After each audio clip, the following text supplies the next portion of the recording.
হায় রে কপাল, এমন কপালে জন্মেছি, দুবেলা দুমুঠো খাবার কপালে জুটে না। আমার ওই ছোট ছেলেটাকে দিকে পাঠালাম চাচার কাছ থেকে খাবার আনতে, সেও তো আসলো না।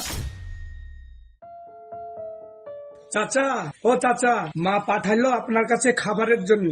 দেখো ছেলের কাণ্ড দেখো, বোধ বুদ্ধি কিছু আছে? তুই ভুলে গেছিস এটা রমজান মাস, আমার জুটে না দুবেলা খাবার, আর তুই আবার স্ত্রী খাবার চাইছে আমার কাছে?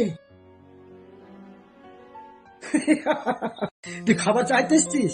তুই বেশ, তুই হাত পাত চোখ মুজ, আমি তোর হাতে খাবার তুলে দিচ্ছি। ঠিক আছে চাচা, ঠিক আছে দেন।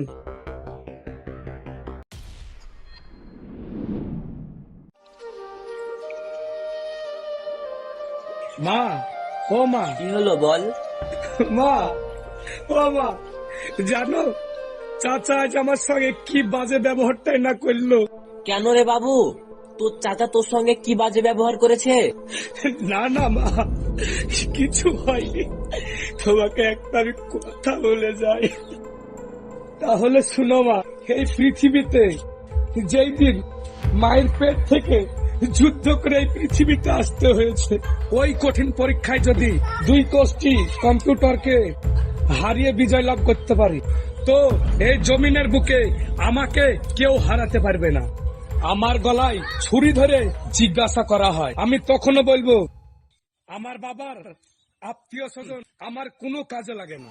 ওরে থাম বাবা থাম, অত মাথা গরম করিস না। তোর চাচা কি বলতে কি বলেছে ও মাথার ঠিক নাই, ওসব মনে করে রাখতে হয় না। না মা না, আমার রক্ত সম্পর্কের চাচা আমার সাথে যে ব্যবহারটা করলো না, আমি বেঁচে থাকাকালীন ভুলতে পারবো না। না মা না, আমার জন্য হয়তো সবাই তোমাকে অনেক কথা বলে, তারা আমাদের নামে বদনাম করছে, দেখবে তুমি একদিন ওরা এসে আমাদের নামে সুনাম করবে।